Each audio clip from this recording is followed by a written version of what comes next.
फिर से आप सभी का बहुत बहुत स्वागत है परीक्षा वर्ल्ड के इस यूट्यूब चैनल में। दोस्तों, आरआरबी ग्रुप डी 2025 की परीक्षा के लिए आज के इस वीडियो में हम जीव विज्ञान के 50 सबसे बेहतरीन प्रश्नों को कवर करने वाले हैं। ये 50 प्रश्न आपके आगामी ग्रुप डी की परीक्षा के लिए बहुत ही ज़्यादा महत्वपूर्ण होने वाले हैं। तो आइए वीडियो को स्टार्ट करते हैं और देख लेते हैं कि आज के इस वीडियो में हमने कौन कौन से जीव विज्ञान के प्रश्नों को सम्मिलित किया हुआ है। पहला प्रश्न आपके स्क्रीन पर है। एक वयस्क मानव शरीर में जल का लगभग कितना प्रतिशत होता है? इंपॉर्टेंट प्रश्न है। तो राइट आंसर क्या होने वाला है? एक वयस्क मानव शरीर में जल का लगभग कितना प्रतिशत होता है? तो 65%, यानी कि ऑप्शन आपका यहाँ पे सी बिल्कुल सही हो जाएगा। मानव शरीर में किस तत्व का प्रतिशत सबसे अधिक होता है? तो आप लोग याद रखिएगा, मानव शरीर में ऑक्सीजन का जो प्रतिशत होता है वह सबसे अधिक होता है। तो ऑप्शन आपका यहाँ पे बी बिल्कुल सही हो जाएगा। अगला प्रश्न आपके स्क्रीन पर है। मानव शरीर की सबसे छोटी हड्डी कौन सी होती है? तो आपको याद रखना है, मानव शरीर की सबसे छोटी हड्डी होती है स्टेपिज। तो इसके बारे में आप याद रखिएगा, यह जो स्टेपिज हड्डी होती है यह कान की हड्डी होती है तथा यह जो है मानव शरीर की सबसे जो है छोटी हड्डी होती है। वहीं जो फीमर हड्डी यहाँ पे आप देख पा रहे हैं, ये फीमर हड्डी जो जांघ की हड्डी होती है तथा यह मानव शरीर की सबसे बड़ी यानी कि सबसे लंबी हड्डी मानी जाती है। तो इसके बारे में आपको याद रखना है। तो मानव शरीर की सबसे छोटी हड्डी कान की होती है जिसको हम स्टेपिज के नाम से जानते हैं, और मानव शरीर की सबसे बड़ी हड्डी फीमर होती है जो कि जांघ की होती है। तो ये फैक्ट आपको याद रखना है।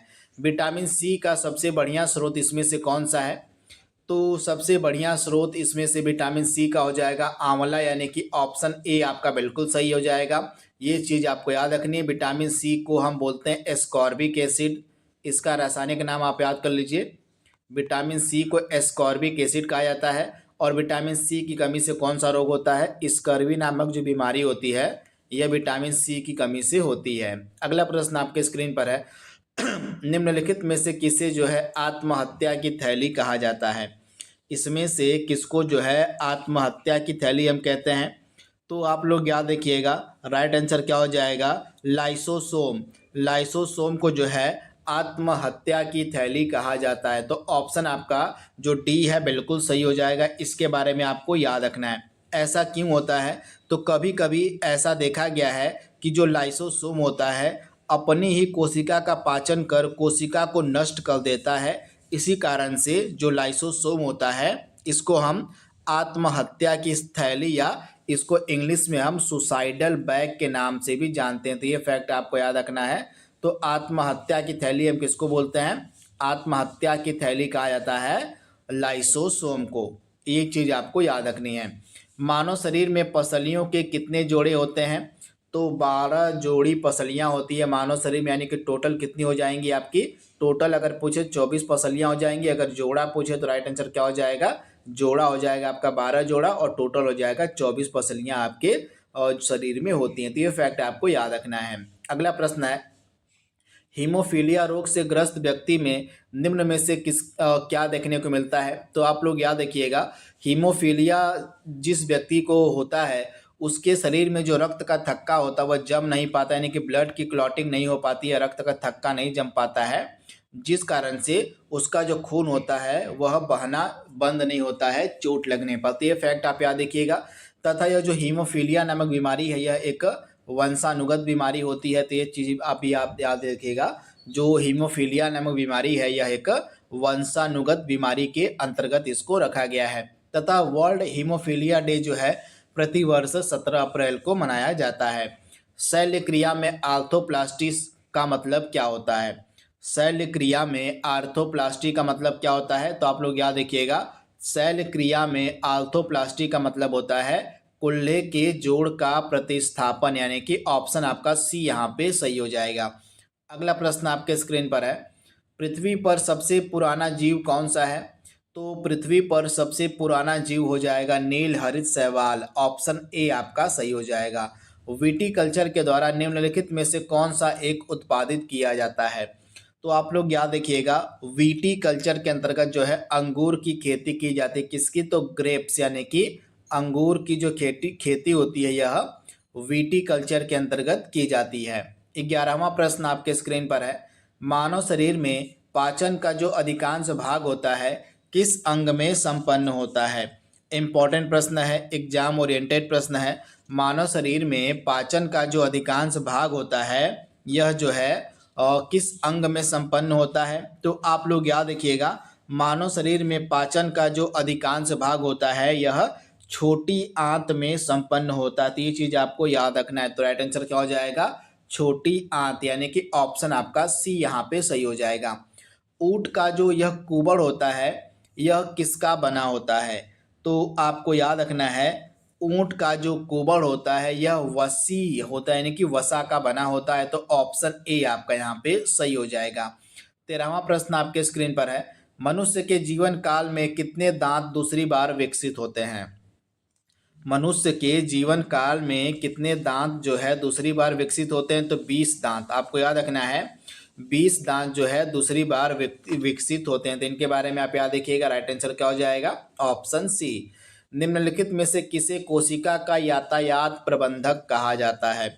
इसमें से किसको जो है कोशिका का यातायात प्रबंधक हम कहते हैं।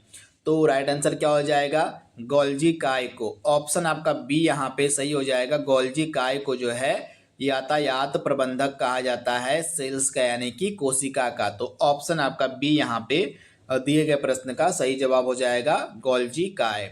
अगला प्रश्न है, मानव शरीर में सबसे मजबूत जो मांसपेशियां होती हैं कहाँ पाई जाती हैं।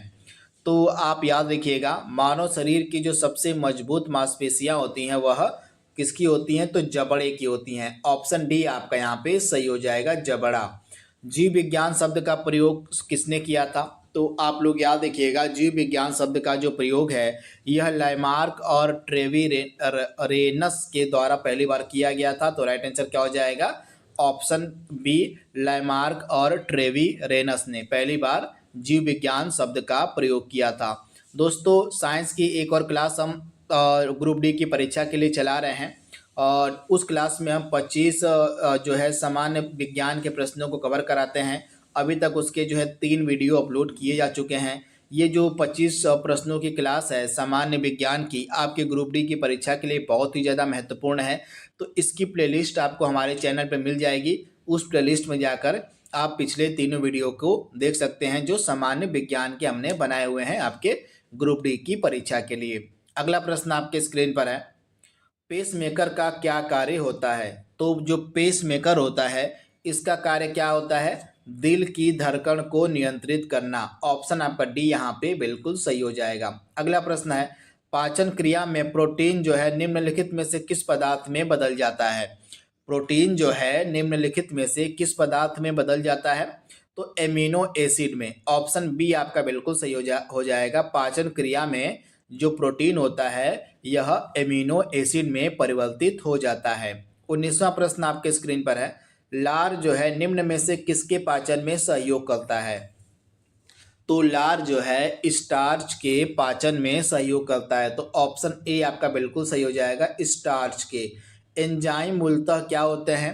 तो एंजाइम मूलतः प्रोटीन होते हैं। ऑप्शन ए आपका सही हो जाएगा, प्रोटीन। अगला प्रश्न आपके स्क्रीन पर है, सबसे छोटी जीवित कोशिका कौन सी है। इसमें से आपको बताना है कि सबसे छोटी जो जीवित कोशिका है वह कौन सी है।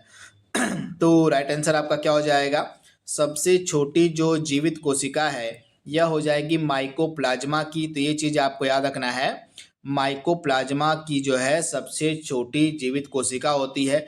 इसका पूरा नाम होता है माइकोप्लाज्मा गैलीसेप्टिकम। तो इसके बारे में आप याद रखिएगा, माइकोप्लाज्मा गैलीसेप्टिकम जो है यह संसार की सबसे छोटी कोशिका भी है। तो ये चीज़ आपको याद रखना है। तो ऑप्शन आपका सी यहाँ पे बिल्कुल सही हो जाएगा।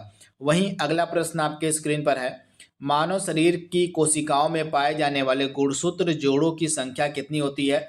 तो हमारे शरीर में, मनुष्य के शरीर में कितने जोड़े गुणसूत्र पाए जाते हैं। तो 23 जोड़े गुणसूत्र पाए जाते हैं। टोटल की अगर हम बात करें तो कुल अगर हो जाएगा यहाँ पे 46 हो जाएगा। गुणसूत्र की संख्या जो है हमारे शरीर में टोटल 46 गुणसूत्र होते हैं। वहीं जोड़ा की अगर हम बात करें तो जोड़ा आपका 23 हो जाएगा। ऑप्शन आपका यहाँ पे सी वाला बिल्कुल सही हो जाएगा। अगला प्रश्न आपके स्क्रीन पर है, रक्त के शुद्धिकरण का कार्य किसका होता है। रक्त के शुद्धिकरण का कार्य किसका होता है आपसे पूछा जा रहा है। इम्पॉर्टेंट प्रश्न है, तो आप लोग याद रखिएगा। रक्त का जो शुद्धिकरण है यह कौन करता है? तो किडनी।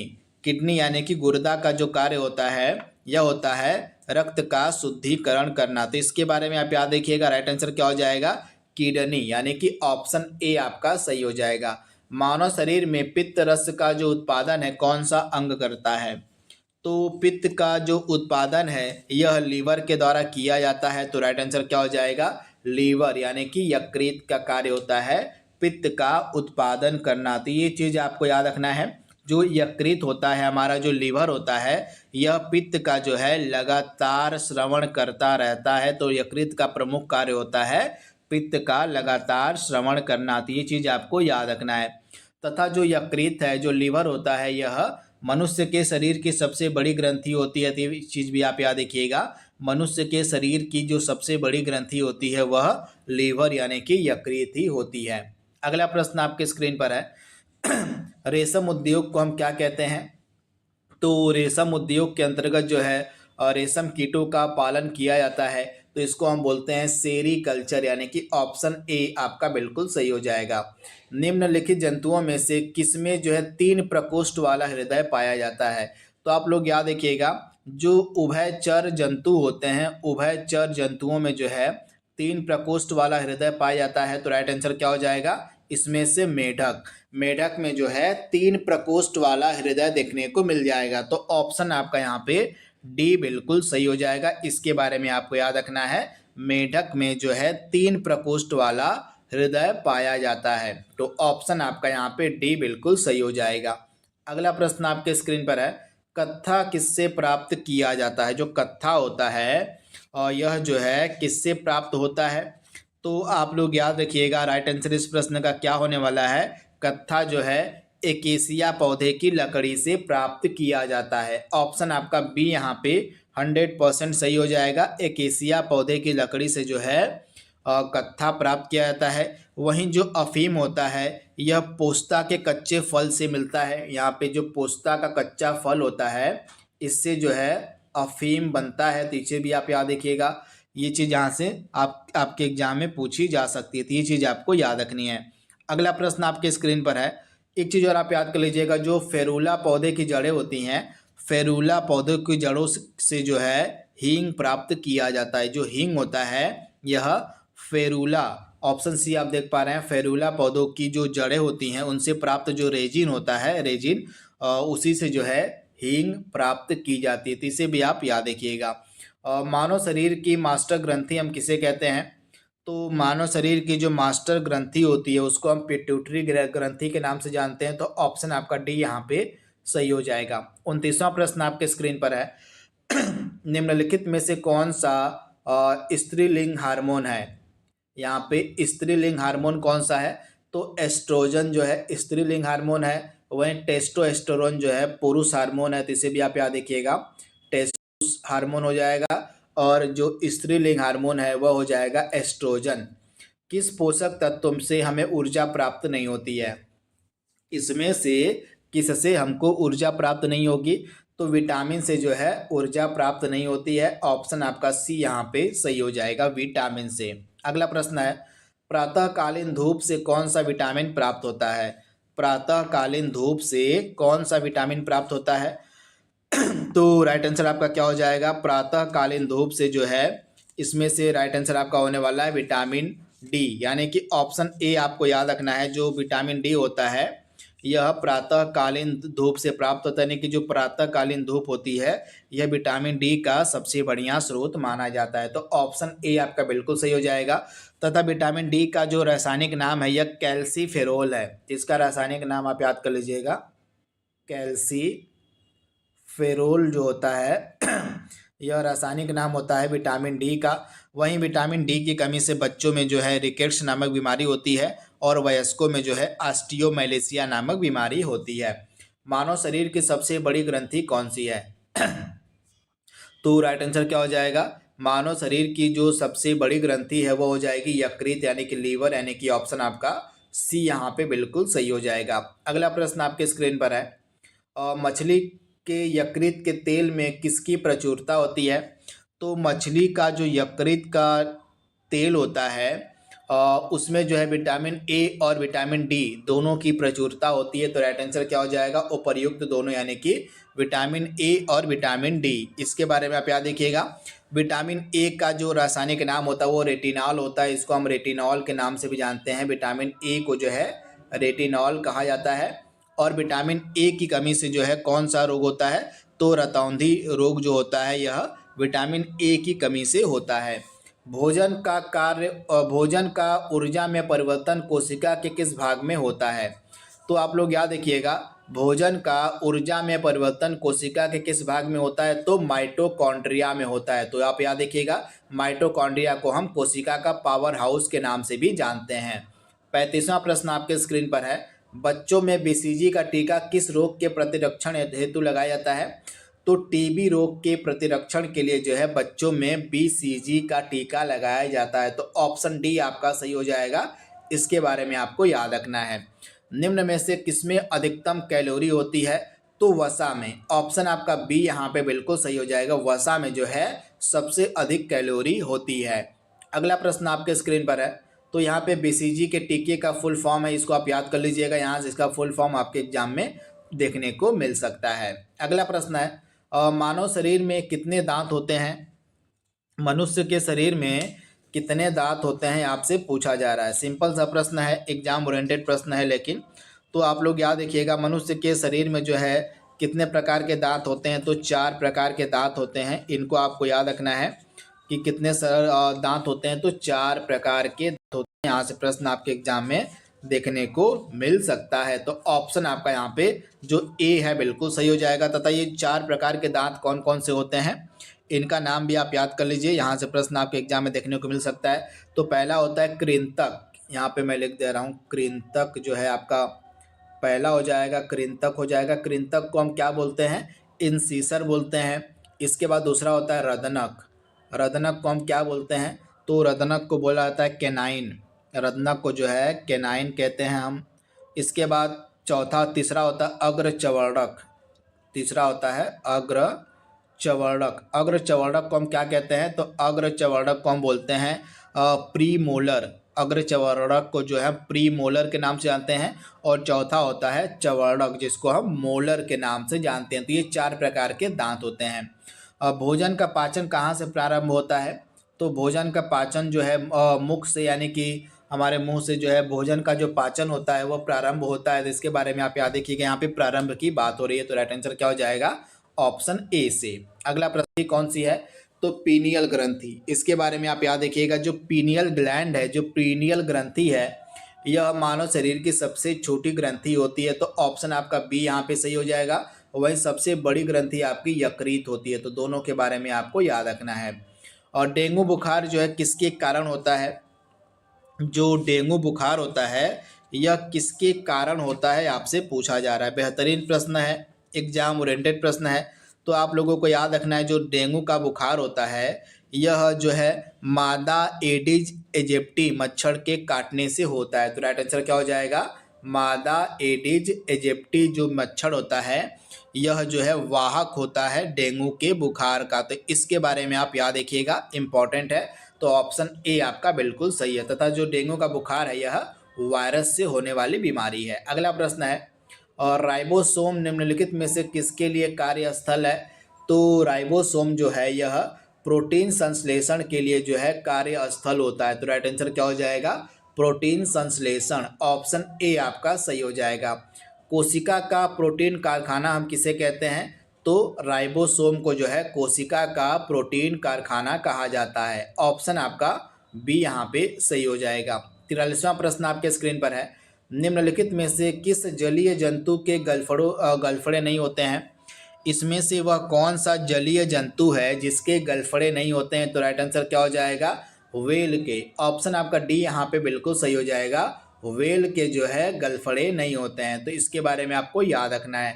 निम्न में से कौन सा जीव जो है त्वचा से सांस लेता है? कौन सा जीव जो है त्वचा से सांस लेता है? तो आप लोग याद रखिएगा, केंचुआ। ऑप्शन आपका ए यहाँ पे सही हो जाएगा। जो केंचुआ होता है यह त्वचा से सांस लेता है।